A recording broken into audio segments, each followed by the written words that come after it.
Did you know that 27% of adults 18 and older are estranged from their family in some way?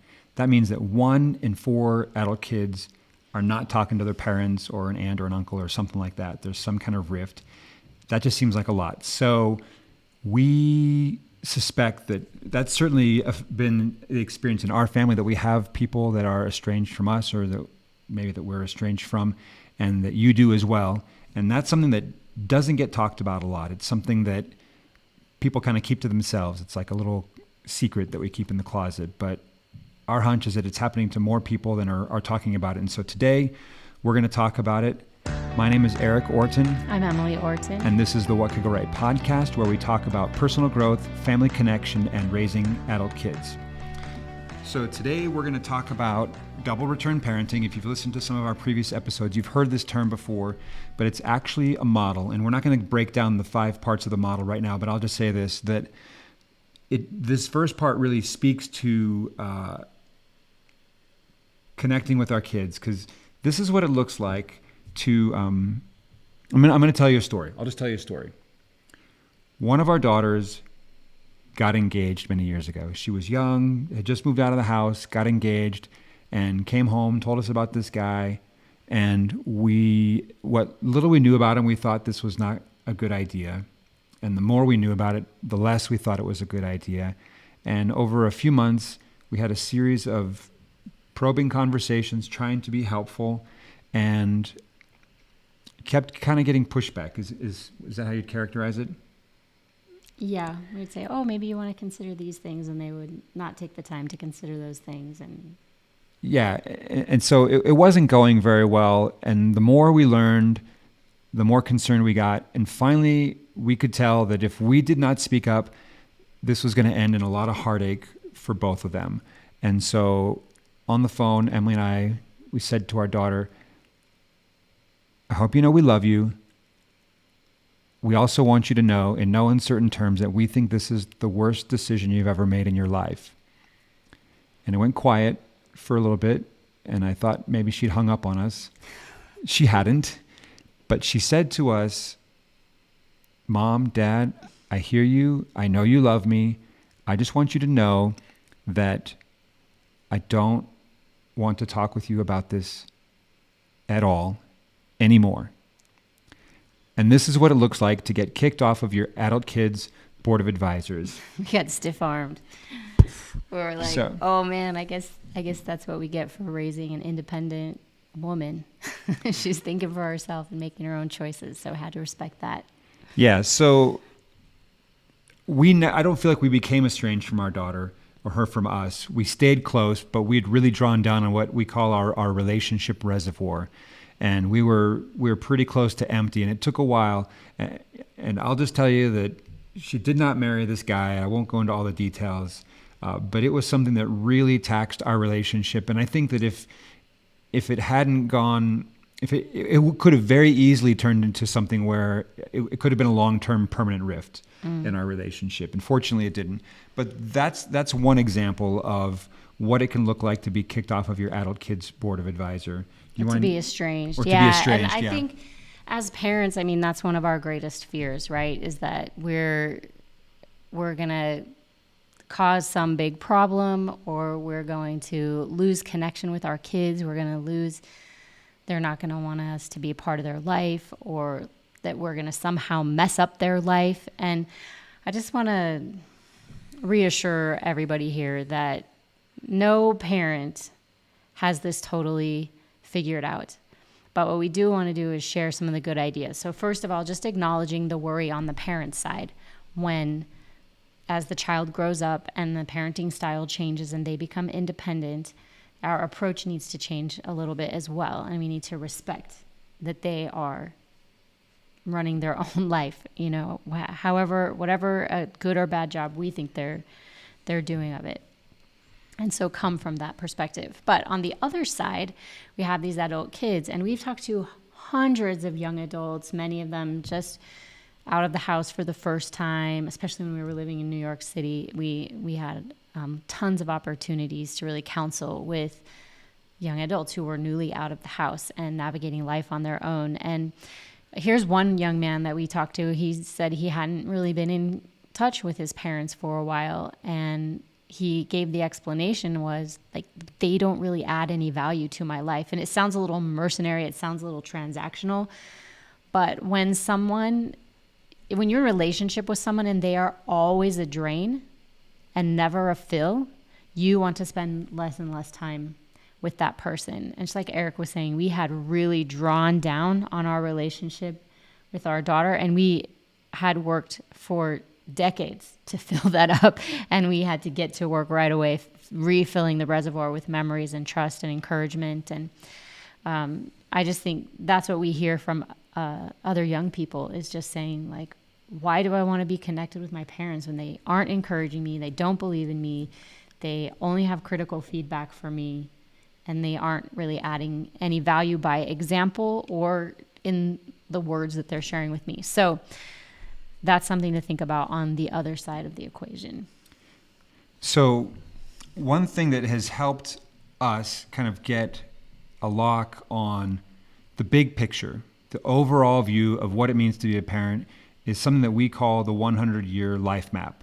I don't think that's what it was ever actually called. Emily, do you mind just sharing briefly how this came into our lives?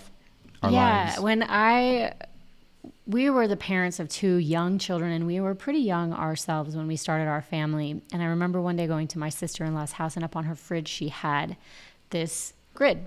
And I don't remember how many squares she had in it, but it was a representation of her life. And she was in a similar phase as me with young kids at home, and she had kind of highlighted the squares that represented the years that she believed her children would probably be at home. And when she predicted they would go to school, she kind of colored the square half, that they're home half time. And as you looked at the whole picture at once, there were just a couple of rows that were highlighted. There were these decades prior to marriage and children, and then there were these decades, more decades afterwards, when the children had grown, left home presumably, and no guarantees, different things come up. It doesn't always pan out that way. But when we look at that grid, for us, we decided to create one that was 100 squares, and we would aim to live to be 100.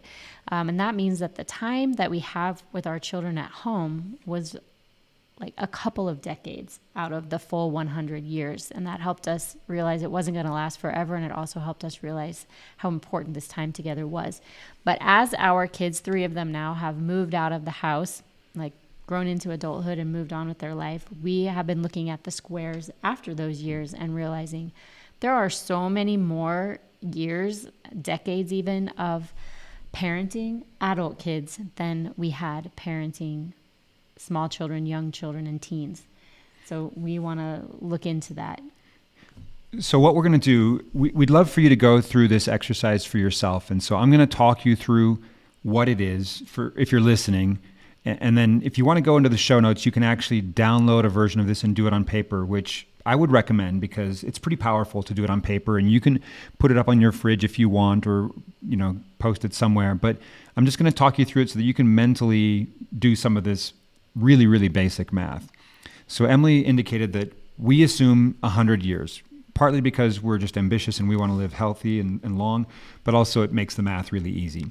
And so just imagine a grid that's 10 rows across, or 10 columns that are 10 rows across. So it's a 10 by 10 grid. The first number in the top left is going to be the number, that's the year you were born. So whatever year that was, imagine that in the top left corner.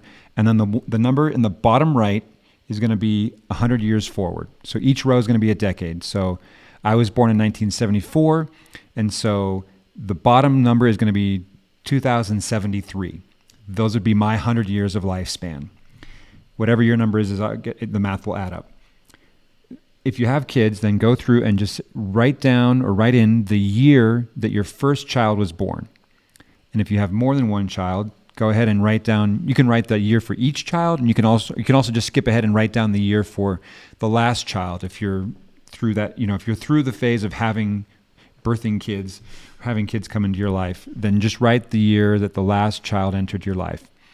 For us, we said, okay, now we're just going to add 18 to that number because we figure around 18 or shortly thereafter, our kids will kind of be launching out of the house. We know there's all kinds of variables. Our variable is our daughter Lily with Down syndrome. But yeah, she'll probably kick us out when she's 18. she's like, I want She's my own dang house. Very independent.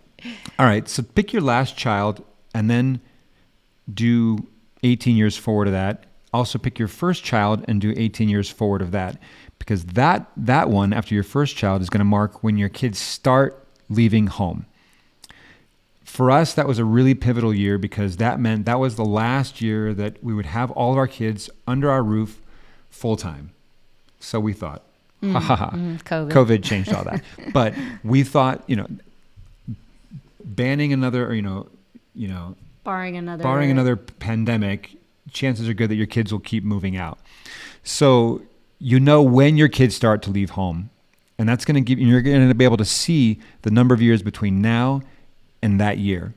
Can I say something here? Is that even if your child doesn't leave your house, that is when the time frame in which they become an adult and your relationship with them is going to shift. Yeah. Even if they're still at home, you're going to have different kinds of conversations, different kind of expectations, and a different place in their life. Yeah, it's true. It's going to shift no matter what. Yeah. As our kids grow older chronologically and kind of mature into adulthood, it'll shift, whether they're living in our basement or a room down the hall or out somewhere in a dorm or on their own, in their own house. It's going to change. Mm-hmm. So we're planning for that. But then you'll know this is the year when our kids start to leave home and your nest, as they call it, is going to start to shrink. And then you jump to your last child and you'll see 18 years forward of that when the last child leaves, and it's just going to be you and your spouse, whatever that looks like. And it's on the one hand, it can be encouraging to see how short of a time period that is, and how much. It can also be discouraging to say, oh, well, we've only got so many years left. It can be poignant. It can be poignant. Some people, when they do this exercise with us, get very tearful in realizing how little time they have left. But we want to be encouraging, saying, like, we are still the parent for all of these decades, so let's plan for what that's going to look like. Yeah. Well, I'll say this. We did this, and that's one reason why we chose to move on a sailboat when we did, because we knew that at a certain date or a certain year, our kids would start to leave home, and we wanted to have this trip, this experience, before that happened. And so for anyone who's just with us, this is your first introduction to us. In 2014, we moved aboard a sailboat, and we lived on it for about a year with our 5 kids. They were ages 6 to 16. We bootstrapped it. We did not know what we were doing, and we chronicled our journey, mostly our emotional and relationship journey through that family dream, in our book called 7 at Sea, Why New York City Family Cast Off Convention for a Life-Changing Year on a Sailboat. So not to drop the whole thing in your lap right here, but being fully aware of how much time we had together and that window was closing impacted the decisions that we made about how we used our resources and especially our time. So that's how it impacted us doing this grid. Fast forward now, we have our 2 youngest at home, and our youngest has just got his driver's license, and now he's gone a lot. Yeah. A lot more. And so we really just have our youngest at home. But it's crazy to me to think that if I live to 100, I have more than half of my life ahead of me. And every person's going to be different, but if you look at your own grid, you're going to see, depending on what age you had kids and all that, all the kinds of variables, chances are good that you're going to be a parent of adult kids for decades longer than you ever were a parent of young children. And so the bulk of our time as parents is going to be after our kids move out. In our case, hopefully 50 years, and they certainly weren't with us for 50 years. 51, yeah. Hopefully 51 years. So, and we're going to dive into this in other podcast episodes about what to do about that time. What do you do with your future, with your life when your kids are out? What you do in your marriage, so that because so many of us are just enmeshed and entrenched in raising the kids, and sometimes out of, with the best of intentions, we end up neglecting our marriage, and we lose track of our relationship with our best friend. And so we're going to talk about that in other episodes. I think the 100-year grid actually really helped with that as well, because it was very clear to us from early on, most of our life, these kids aren't going to be here to kind of be the glue that keeps us together, like the project that we're working on together.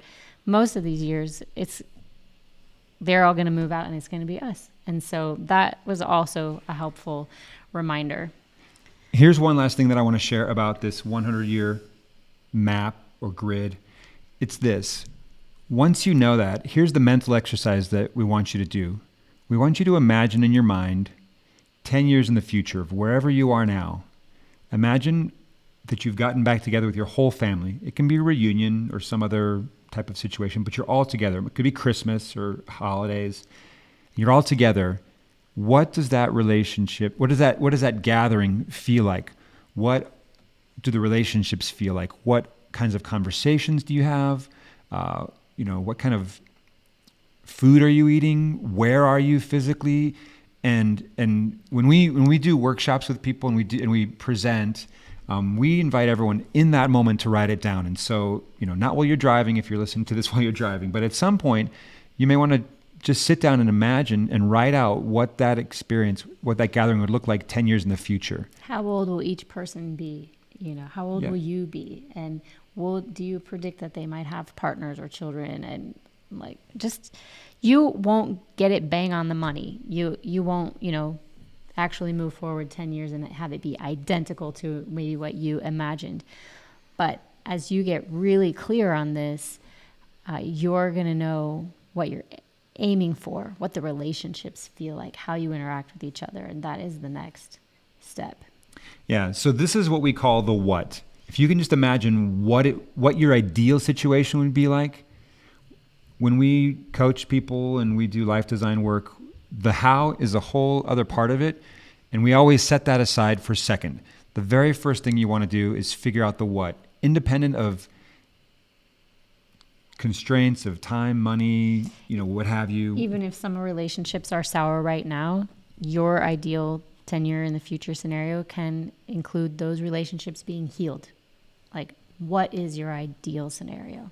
Yeah. So anyway, I just invite you to either in your mind or on paper, do this 100-year life map, write out what you imagine your 10-year, your ideal dream family gathering 10 years in the future looks like. This is your what. And in future episodes, we'll talk about how to encourage you to move towards that. But we just think this is an important topic. And so happy to be talking about it today. Anything else you want to add? No, I think that covers it for today. Hey, thanks so much for listening. What could go right? Hey there, it's Eric. If you haven't already, you should really go sign up for one of our free discovery calls. Have you ever asked the question, what if, or wouldn't it be cool if? If you're like me and a lot of people, you answer that question, but kind of in a limited way. You don't really let yourself go there. And so what I'd love to do is get on a call with you and help you get past some of your limiting thoughts, limiting beliefs, and answer that question as boldly and beautifully as your imagination will allow. They're fun, they're free, they're painless. All you got to do is go to theawesomefactory.nyc/discovery, pick a time slot that works with you, and we'll spend a few minutes and help you go to an amazing place and help you discover what's possible in your life.